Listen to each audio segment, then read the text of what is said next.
오늘 고린도전서 13장 8절에서 마지막 13절에 있는 말씀, 사랑만이 영원하다, 사랑만이 영원하다 라는 제목으로 하나님 말씀 증거하겠습니다.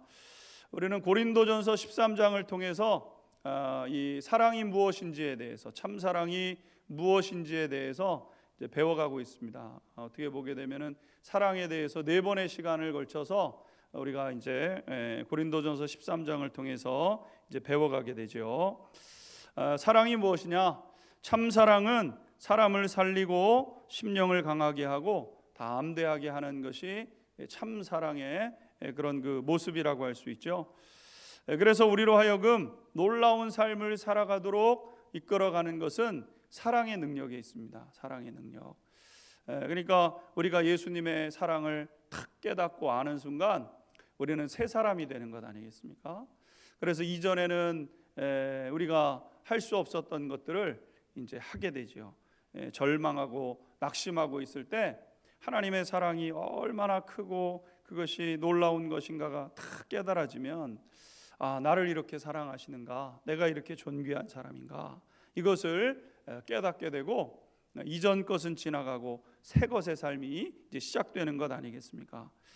참 사랑을 경험하게 되면 이 생명까지도 넘어서게 되는데, 많은 믿음의 조상들이 하나님의 사랑을 깨닫고 나서는요, 자기의 생명까지도 귀히 여기지 아니하고 귀한 것으로 여기지 아니하고 그 하나님의 사랑의 크기와 그 높이와 깊이와 넓이를 알게 되기 때문에 그 사랑을 향하여 힘있게 달려가는 그런 사람으로 세워지게 되는 것 아니겠습니까? 복음의 능력은 사랑의 능력인데, 이 사랑의 능력을 통해서 우리가 새 사람의 역사를 이루어가게 되는 것입니다. 참 사랑은 사랑의 근원이신 성부 하나님을 통해서만 비로소 이제 깨닫고 경험하게 되는 것이죠. 그리고 우리가 이 사랑을 경험한 후에야 사랑을 흘려보내는 사람이 되게 됩니다. 하나님의 사랑은 담아낼 수 없을 만큼 큰 사랑이어서 차고 넘치는 사랑을 경험하게 되는 거죠. 저는 예수님의 사랑을 한 번씩 이렇게 묵상하게 되면 지금도 이렇게 눈물이 날 때가 있습니다. 웬만해서 이렇게 눈물을 흘리지 않는데 사랑 때문에 이제 눈물을 흘리게 되죠. 나 같은 사람이 이렇게 사랑받은 사람인가. 그 사랑을 알게 되는 순간 제 마음속에 소망도 담대함도 이제 생겨나게 되는 것이죠.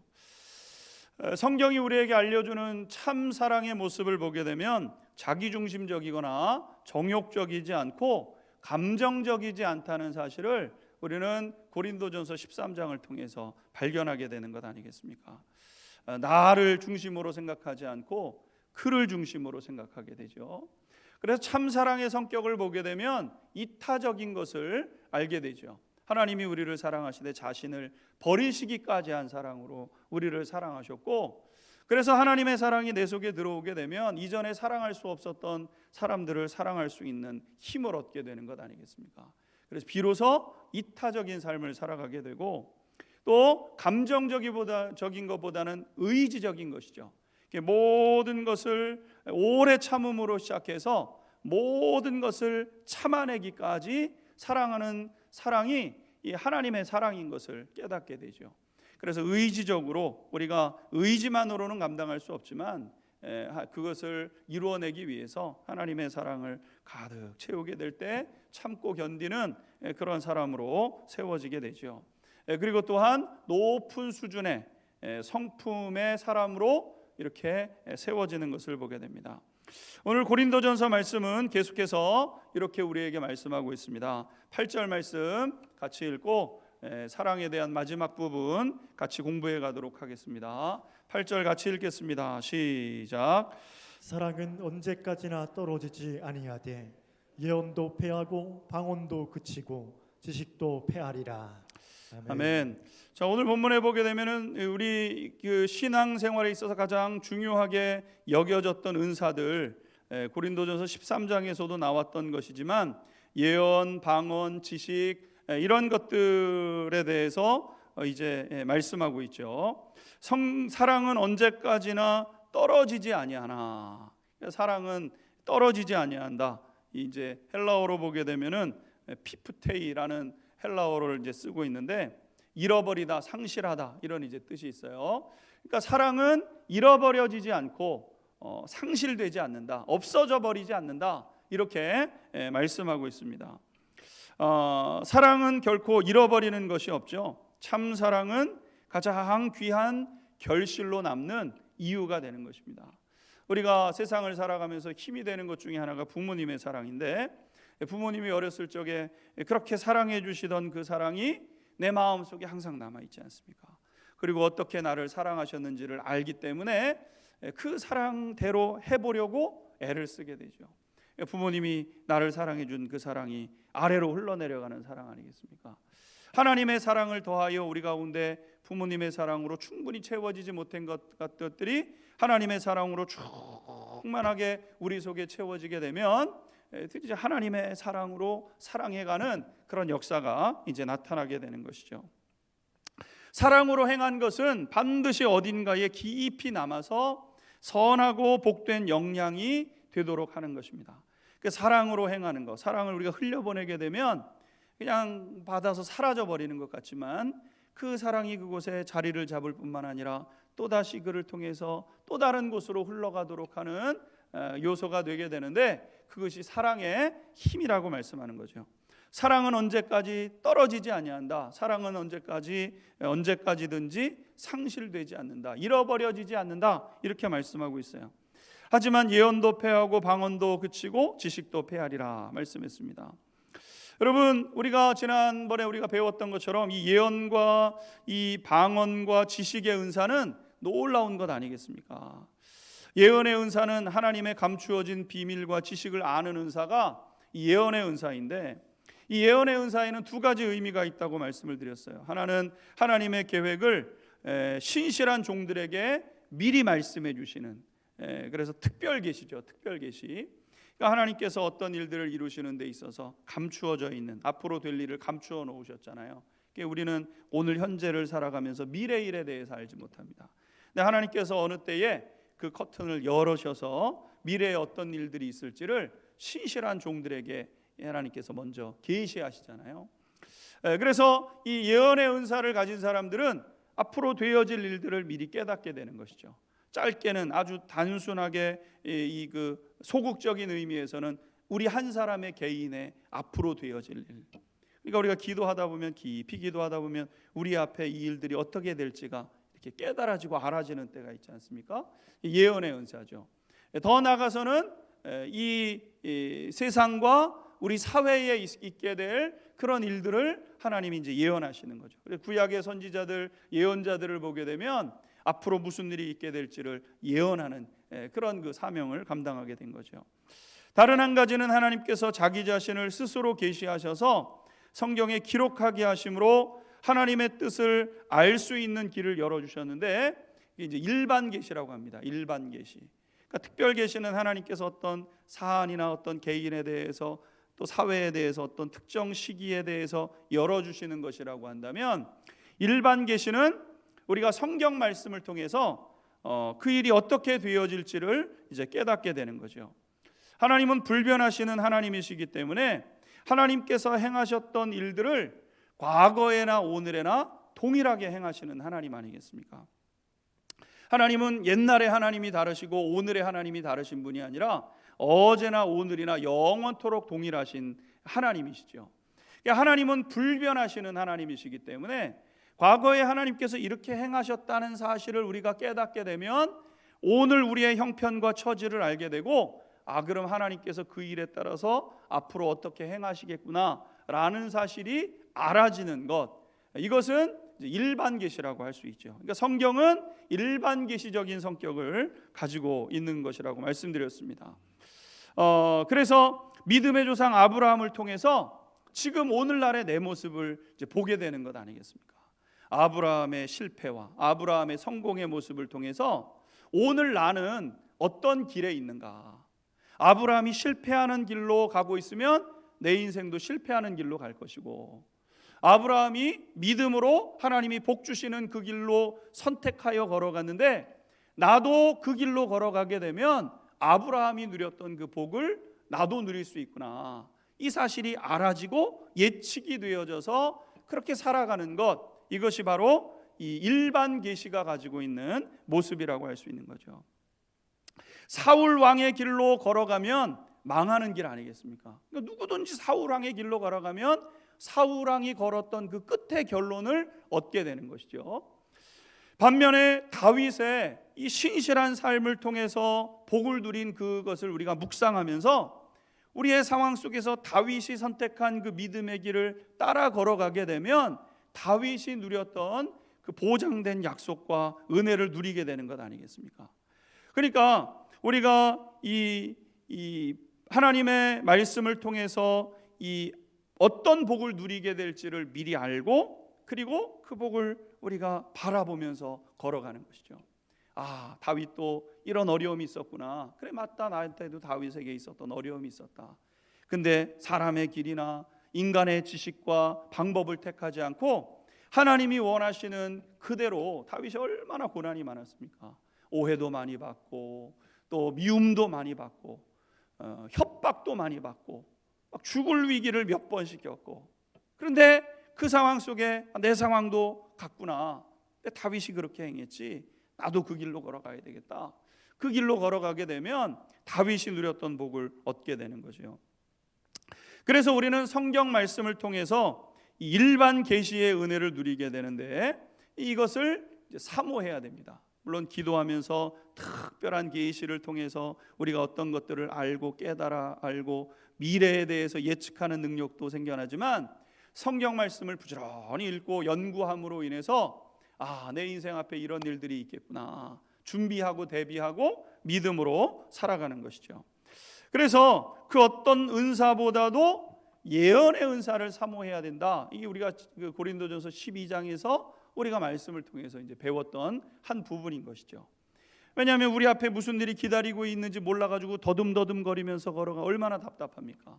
근데 하나님의 말씀을 정확하게 해석하고 알게 되어져서 지금 내 모습을 보면서 내가 지금 조금 고난을 당하지만 이 시간들을 이렇게 넘어가면 하나님이 약속하신 은혜가 기다리고 있겠구나. 이렇게 우리가 깨달아 알고 밝히 보면서 걸어갈 때 복이 있게 되기 때문에 예언의 은사를 사모하라고 말씀하셨죠. 두 번째 은사는 방언의 은사인데 방언의 은사는 천상의 언어로 일상적인 언어와 구별된 알아들을 수 없는 말을 의미하는 것 아니겠습니까? 이 땅에 각 나라의 언어가 존재하는 것처럼 영의 세계에도 다양한 언어들이 존재하게 되는데 방언의 은사는 어떤 개인의 열심이나 노력으로 인해서 얻는 것이 아니라 하나님께서 필요한 때에 필요한 사람에게 그냥 부어주시는 은혜가 이 방언의 은사죠. 사실 모든 은사는 신앙의 성숙과는 전혀 관련이 없습니다. 그냥 선물은 하나님이 그냥 우리에게 필요해서 그냥 주시는 거죠.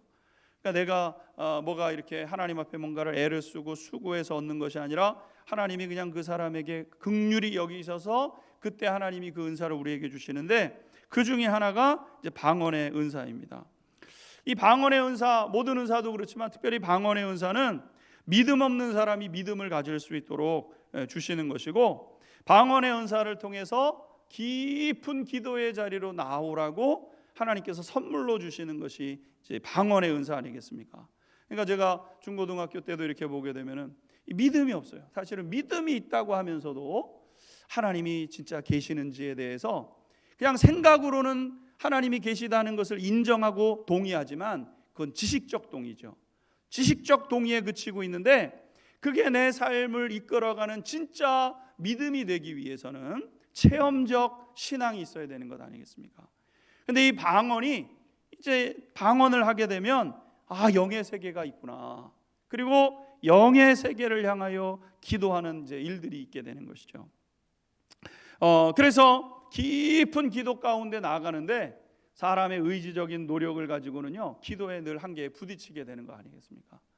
그래서 깊은 기도의 자리의 가운데 나가면서 1시간이든 2시간이든 하나님 앞에 머물면서 기도하고 하기 위해서는 방언의 은사가 굉장히 중요한 그런 요소인 것이죠. 그러므로 보다 강력한 믿음과 깊은 기도를 원하는 분들은 방언의 은사를 귀히 여기고 그 은사를 사모하고, 또 방언의 은사를 받은 분들은 하나님 나라의 세계가 분명하다는 것이 딱 드러나잖아요. 이 방언의 은사는 사람의 말이 아니지 않습니까? 이게 하나님의 세계의 말이구나. 하나님의 세계를 우리가 바라보면서 방언으로 기도하고 깊은 기도 가운데 이제 나가게 되는 것이죠.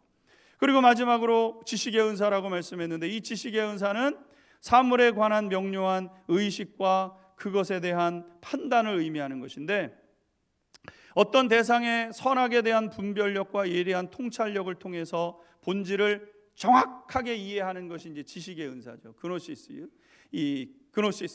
그러니까 이 영의 세계에 대한 것들을 알아가고 깨달아가는 것이 이제 지식의 은사인 것이죠. 그래서 본질을 정확하게 파악하는 이해력이 지식의 은사입니다. 지식의 은사. 그러니까 나타나는 현상학적인 것을 보는 게 아니라 현상 이면에 벌어지는 일들. 그러니까 우리가 육신이 아파도 아픈 데는 여러 가지 이유가 있잖아요. 열이 날 때는 열이 나는 여러 가지 이유가 있지 않습니까? 열 나는 데는 첫 번째는 이제 염증이 있다는 건데, 염증이 도대체 어디에 있는가?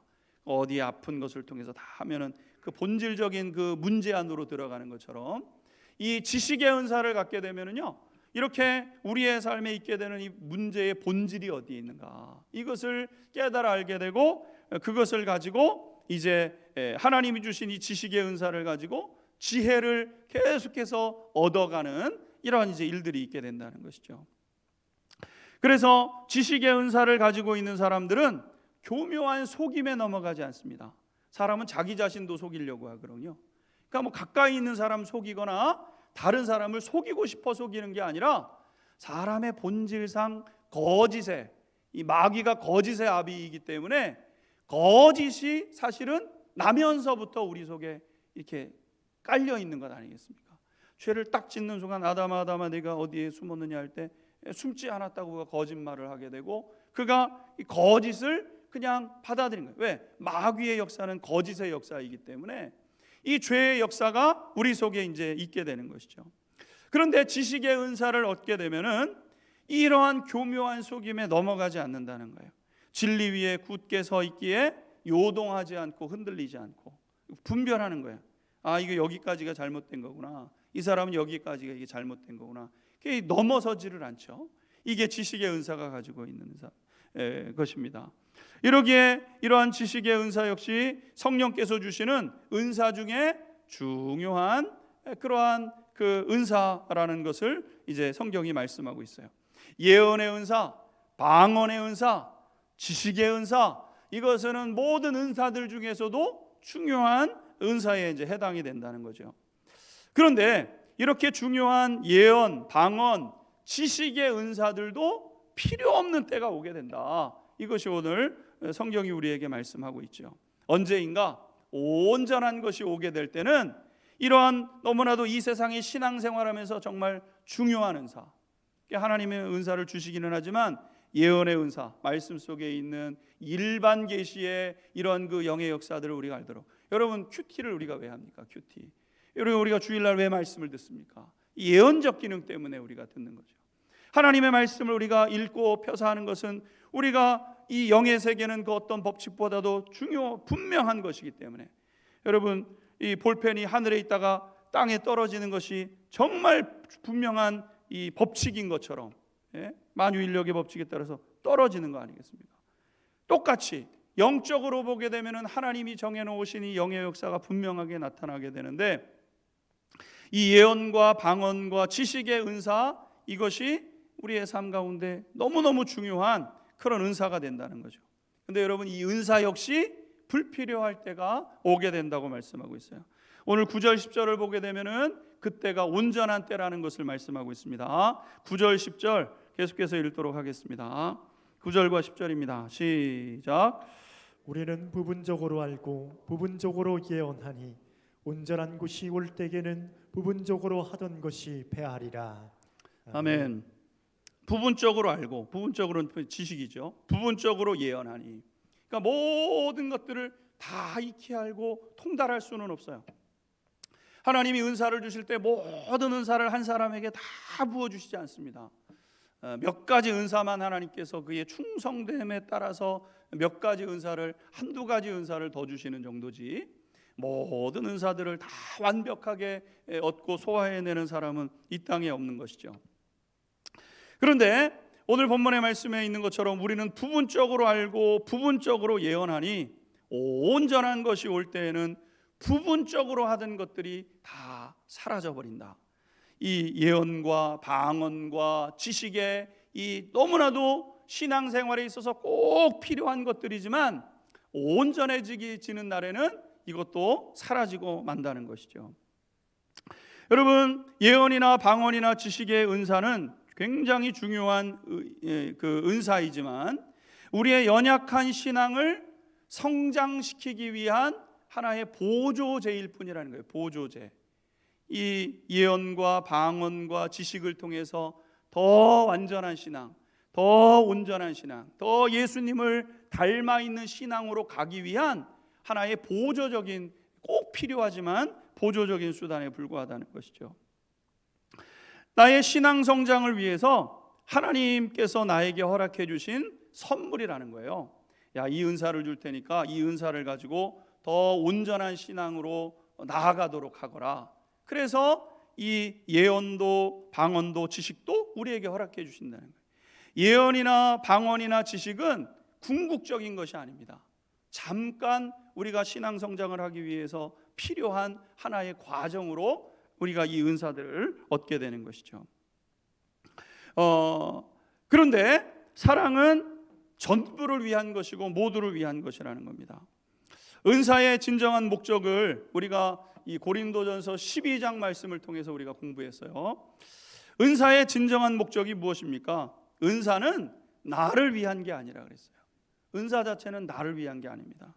다른 지체를 보호하고 다른 지체들을 유익하게 하고 더 성장하면서 궁극적으로는 모두가 연합하여 능력 있는 공동체가 되게 하기 위해서 하나님이 은사를 주셨다고 말씀했어요. 손가락의 기능, 발가락의 기능, 팔의 기능, 눈의 기능, 코의 기능, 입의 기능, 하나님께서 그리스도의 몸으로서의 교회를 세워가기 위해서 우리 각 사람 가운데 필요한 은사들을 그 기능과 역할을 하도록 우리에게 주신 것이죠. 그러나 이 은사를 통해서 하나님이 우리에게 원하시는 것은 한 몸을 이루어서 더 온전한 사람. 그러니까 손가락이 10개 중에서 여러분 만약에 4개가 없어요. 6개만 가지고 살아갑니다. 못 삽니까? 삽니까? 살기는 살죠. 근데 못하는 일들이 많은 거예요. 남들 할 수 있고 자유로울 수 있는데 못하는 일이 많으니까 하나님께서 그 일을 다 해내라고 우리 각 사람 가운데 필요한 은사들을 다 주셔서 온전하게 한 거죠. 손은 손을 위해서 존재하는가? 아니에요. 손은 손을 위해 존재하지 않습니다. 머리를 쓰다듬고 물건을 짚고 밥을 먹고 다른 누군가 몸을 위하는 일에 손의 기능과 손의 역할이 있게 되는 것처럼 은사의 기능은 나 자신을 위한 것이 아니라 다른 사람을 유익하게 하고 궁극적으로는 교회 전체를 유익하게 하기 위해서 하나님이 우리 각 사람 가운데 은사를 주신 것이죠.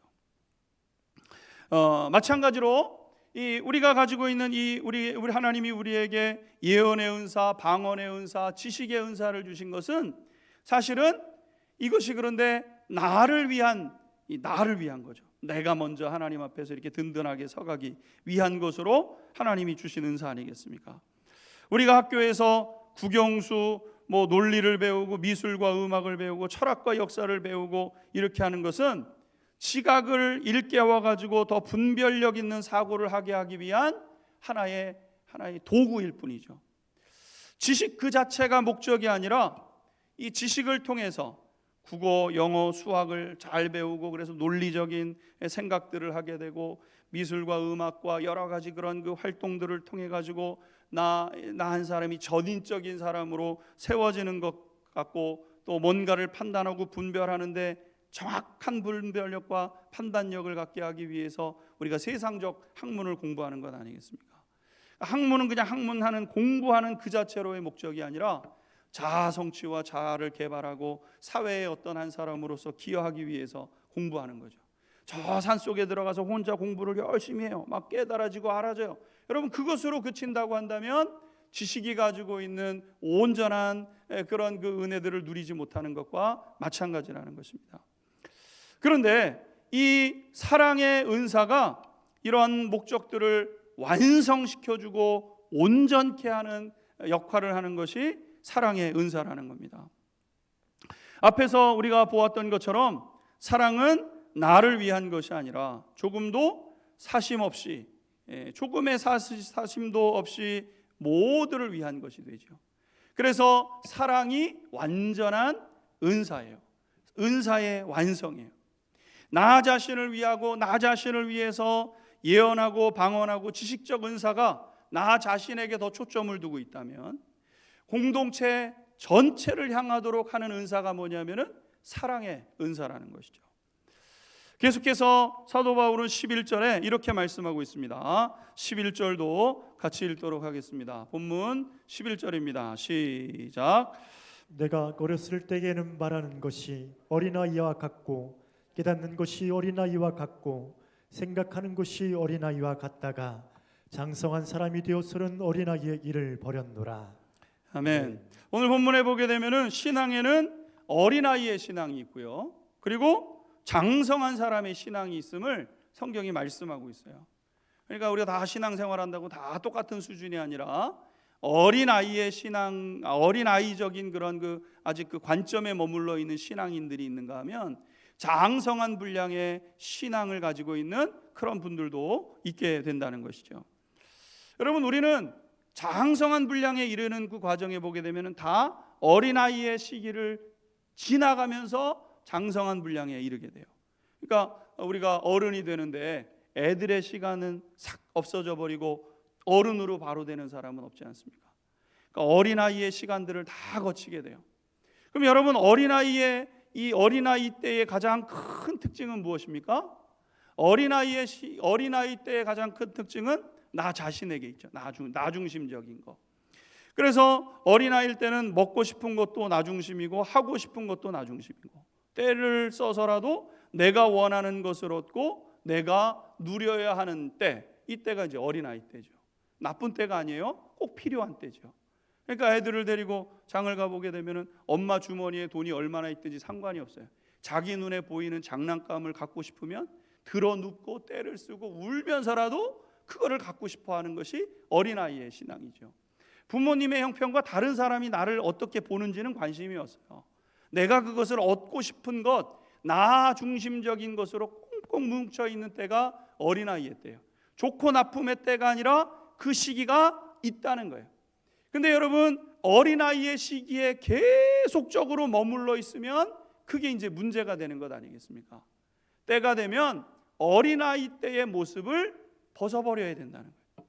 어른이 되어서도 계속 자기만 생각하고, 결혼을 해가지고 부부가 되었는데도 다 자기 중심적으로만 생각하고, 심지어는 부모가 되었는데도 나 중심적으로만 생각을 하고 있으면요, 그러면 너무너무 괴로운 거예요. 첫 번째는 주변에 있는 사람들도 괴롭지만 궁극적으로 가서는 그 본인에게도 굉장히 불행한 것 아니겠습니까? 여러분, 어른이 된다는 것은 어린아이의 때의 말과 행동을 벗어버림으로, 그러니까 나 중심적인 생각들을 어른이 되면서는 이제 벗어버리기 시작하게 되는 거죠. 다른 사람의 입장을 헤아릴 줄 알고 그도 나와 같다는 생각을 하면서 알게 되는 거예요. 아, 저분도 저것도 어렵겠다. 그 사람의 입장에 서서, 배우자의 입장에 있어서, 남편은 아내의 입장에 있어서 아내가 외롭고 힘들겠네. 가정을 돌보고 시댁과 또 친정 다 돌아봐야 되고, 힘들겠네. 얼마나 힘들어요. 균형 맞춰가면서 하는 것이. 또 집안의 살림은 치워도 매일 똑같지 않습니까? 똑같이 설거지를, 똑같은 그릇을 몇만 번을 씻는지 몰라요. 먹고 씻어놓고 참 애쓰고 수고하네. 또 남편들을 향해서는 바깥에 나가서 정말 그렇게 애를 쓰고 그 경쟁의 그 어려운 그 상황 속에서 그거를 돌보고 세워가려고 헌신하고 막 그러는 모습들을 보면서 알아가는 거죠. 그도 나와 같구나. 이심전심이 되고 그의 형편도, 이게 뭐예요? 이게 어른이죠. 어른. 결혼을 해보고 나면은요, 부모님의 형편도 이해하게 되고 옛날 자녀로서의 내 연약함들도 깨닫게 되고 점점 성숙해져 가는 거죠. 어른의 특징은 무엇입니까? 모두를 이렇게 아우러가고 이해해갈 수 있는 그러한 상황에 이르게 되는 거죠. 신앙생활도 마찬가지라는 겁니다. 어린아이의 신앙 때는요, 여전히 나 중심적인 신앙이에요. 나쁜 게 아닙니다, 여러분. 이 신앙의 과정 속에는 나 중심적인 신앙의 과정이 있다는 거예요. 그러니까 내 구원을 위해서, 나 한 사람 구원받기 위해서, 그리고 내 고통, 내 문제 해결받고 내 유익함 채워가고자 여러분 우리가 신앙생활을 할 수가 있어요. 그래서 무슨 일이 있으면 그냥 나를 위해서 기도하고 하나님 내게 복을 달라고 하나님 앞에 기도하고 하나님 앞에 막 울면서 하나님 앞에 때를 쓰면서 기도하는데 그 기도의 그 모든 범주가 어디에 있냐면은 나와 내 가정, 나와 관련되어 있는 것에 집중될 때가 있는 것이죠. 그러나 여러분, 신앙이 깊어지게 되면 내가 아니라 주님의 마음을 알게 되고 하나님 아버지의 마음을 헤아리게 되고, 그리고 하나님께서 그토록 사랑하시는 형제 자매들을 드디어 생각하기 시작하게 되고, 하나님께서 그렇게 사랑하시는 우리 김 집사님, 우리 이 집사님, 우리 박아무개 성도님, 그분들을 생각하면서 하나님 아버지의 마음이 내 마음이 되어져서 그들을 향하여 우리의 마음의 문이 열려지게 되는 성장한 성숙한 신앙의 모습으로 서가게 된다는 것 아니겠습니까? 내가 아니라 주님을 위해서, 내가 아니라 이웃을 위해서 살아가기 시작하게 되는, 나 자신 피곤하다고 내가 뭐 안 하고 이러는 게 아니라 자녀들을 위해서, 가정을 위해서 온 힘을 다해서 수고하면서도 그것을 기꺼이 짊어지는 것이 어른스럽고 성장한 사람의 모습이라고 한다면, 신앙생활을 하면서도 다른 누군가의 짐을 대신 짊어져주고 그 사람의 아픔을 내 아픔으로 여겨가면서 함께 기뻐하는 자들과 함께 기뻐하고 우는 자들과 함께 우는 사람이 되는 것, 여러분 이것이 온전한 사람, 성숙한 사람의 그런 그 모습이 된다는 것이죠. 그리고 이렇게 성숙한 신앙의 모습으로 주님을 만나는 것이 복되게 된다는 겁니다.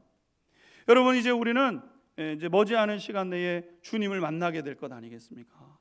그러니까 제가 한 가지 확실한 예언을 하는 거는요, 분명한 것은 100년 안에 우리 모두 다 주님을 만난다는 거예요.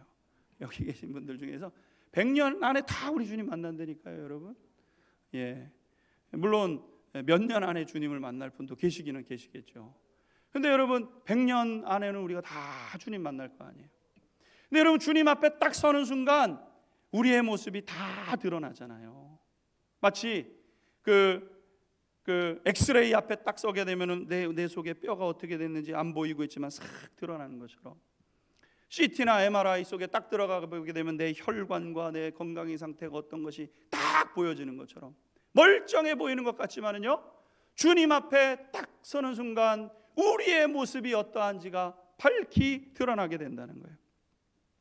그래서 주님을 만나게 되는 순간 주님이 나를 온전하게 아시는 것처럼 우리가 알게 되는 역사가 있게 된다는 거예요. 우리가 오늘 읽었던 그 성경의 이 말씀을 보게 되면 12절 말씀을 보게 되면 이렇죠. 12절 한번 읽도록 하겠습니다. 본문 12절 함께 읽겠습니다. 시작. 우리가 지금은 거울로 보는 것 같이 희미하나 그때에는 얼굴과 얼굴을 대하여 볼 것이요 지금은 내가 부분적으로 아나 그때에는 주께서 나를 아신 것 같이 내가 온전히 알리라. 아멘. 지금은 부분적으로 알아요. 부분적으로. 그러나 그때가 되면은 다 밝히 알아진다는 거예요. 심지어는 내 모습이 어떠한지도 딱 가보면은 알게 되는 거죠. 내 모습이 딱 드러나는 순간 여러분, 우리의 모습은 어떨 것 같습니까? 하나님 나라 딱 갔는데 내 모습이 딱 보여요. 하나님, 제가 그래도 이 힘들고 어려운 고된 인생 속에서 70년, 80년, 90년 이렇게 살아오는 이 세상 속에서 하나님, 제가 참 그래도 예수님 많이 닮아 있네요. 하나님 감사합니다. 이런 분들도 계시겠지만, 또 다른 분들은 쥐구멍이 어디 있는가 찾을 분들도 있는 거 아니겠습니까? 70년, 80년, 30년, 40년, 50년 신앙생활 했는데 예수님 앞에 섰는데 예수님 닮아 있는 모습이 조금도 없어요. 얼마나 부끄럽겠습니까? 어떤 분은 예수님의 모습이 보여져서 예수님과 같은 그 겸손과 온유함이 쫙 차고 넘치는데 내 모습은 정말 초라해서, 정말 남들 앞에서는 목사였고 남들 앞에서는 뭔가 가지고 있는 사람처럼 행했는데 이거는 안 보이는 거잖아요. 주님 앞에 딱 갔는데 이제 낱낱이 드러나는 거예요. 낱낱이 드러났는데 여러분 너무나도 초라한 모습이에요. 장로님들 뵐 때도 얼마나 부끄럽겠어요. 집사님들 뵐 때 얼마나 부끄럽겠어요. 강단에서 설교는 그렇게 잘했는데 아유 정 목사 저 모습이 저 모양이네. 여러분 얼마나 수치스럽고 부끄럽겠습니까? 주님 앞에 서게 되면은 희미한 것이 사라지고 다 낱낱이 보이는 일들이 있게 된다 그랬어요. 그러면서 오늘 말씀은 이렇게 마무리되고 있습니다. 13절 같이 읽고 기도하겠습니다. 본문 13절 함께 읽겠습니다. 시작. 그런즉 믿음, 소망, 사랑 이 세 가지는 항상 있을 것인데 그 중에 제일은 사랑이라. 아멘. 믿음, 소망, 사랑 이 세 가지는 항상 있을 것인데 여러분 이 믿음, 소망, 사랑 이거는 내면의 복 아닙니까? 내면의 복. 예수님께서 제자들을 향하여 내 믿음이 크도다 이렇게 말씀했던 사람도 있고 믿음이 작은 자들아 이렇게 제자들을 향해서 말씀도 하셨는데 여러분 이 믿음이 우리 내면 속에 있잖아요. 믿음, 소망, 사랑 이 세 가지는 다 우리 속 안에 거하는 귀중한 복 중의 복인데 그런데 그 중에 가장 귀하고 값진 것은 사랑이라고 말씀하고 있어요. 여러분 주님은 믿음, 소망, 사랑으로 충만하셨지만 결국 가서 나를 변화시킨 것은 주님의 사랑이죠. 능력을 가지고 어떤 사람을 행해서 병을 고치기도 했지만은요, 문둥병 10명이 와서 다윗의 자손 예수여 나를 고치소서 예수님이 불러요. 이 예수님 마지막 가는 길에 만난 이 문둥병자들이잖아요. 이 문둥병자들이 가서 제사장에게 보이라고 얘기하니까 믿음을 가지고 가다가 고침을 받았어요. 그 길로 9번 막 뛰어갔어요. 하나만 주님 앞에 돌아왔어요. 여러분 믿음을 가지고 있었지만 여러분 이 예수님의 이 믿음의 능력과 역사를 받지만 변화되지를 않았어요. 근데 여러분 진짜 나를 변화시키는 것은 뭐냐면요 하나님의 사랑이에요. 하나님의 능력을 경험하고 어떤 분들은 암에서 고침을 받아도요 믿음 잃어버리는 분들이 있어요. 근데 하나님의 사랑을 경험한 사람들은요 하나님을 떠날 수가 없습니다. 하나님의 그 측량할 수 없는 사랑을 알고 나서는 세상으로 나가라고 해도 나가지 않습니다. 하나님의 사랑이 우리를 온전케 하는 것이죠. 그러므로 사랑하는 성도 여러분, 우리 모든 성도님들 신실한 오늘 이 수요 저녁 예배에 나오셔서 예배하는 모든 성도님들 한 분 한 분마다 사랑을 사모할 수 있게 되기를 주님의 이름으로 축원합니다. 사랑을 간절히 사모하셔야 돼요. 한평생 우리의 기도의 제목이 있다면 주님의 사랑으로 채워주옵소서. 아버지의 사랑으로 채워주옵소서. 내 속에 사랑이 없습니다. 하나님 나를 사랑해 사람이 되게 하여 주옵소서. 주님 그 사랑으로 충만하게 채워주옵소서. 여러분 이게 한평생 우리의 기도의 제목이 돼요. 우리의 모든 생각에나 말에나 행동에나 사랑이 배어 있을 수 있도록 사랑을 사모하고 사랑을 구하여 사랑이 충만한 저와 우리 성도님들이 될 수 있게 되기를 주님의 이름으로 축원합니다. 사랑이야말로 모든 것을 참고 모든 것을 믿고 모든 것을 바라고 모든 것을 견딤으로 인해서 가장 놀라운 일이 일어나게 하는 것이 사랑이에요. 사랑으로 사역하는 것. 사랑으로 사역하지 않으면 아무것도 아닙니다. 그냥 주고 싶고 그냥 하고 누가 무슨 일이 있으면 그냥 그거를 그냥 가슴에 담고 마치 진주가 자기 안에 모래알 하나 들어오면 그걸 내뱉지 않고 그걸 굴리고 진주를 만들어내는 심정으로 하나님께서 우리에게 때때로 상처 주시고 어려운 일 있지만 그 가슴에 담아가면서 참고 모든 것을 견디면서 하나님의 은혜와 사랑을 이루어가는 그런 역사가 있어서 하나님이 약속하신 그 온전한 은혜와 복이 우리 사랑하는 성도님들을 통하여 이루어지는 역사가 있게 되기를 주님의 이름으로 축원합니다. 같이 찬양하고 기도하겠습니다.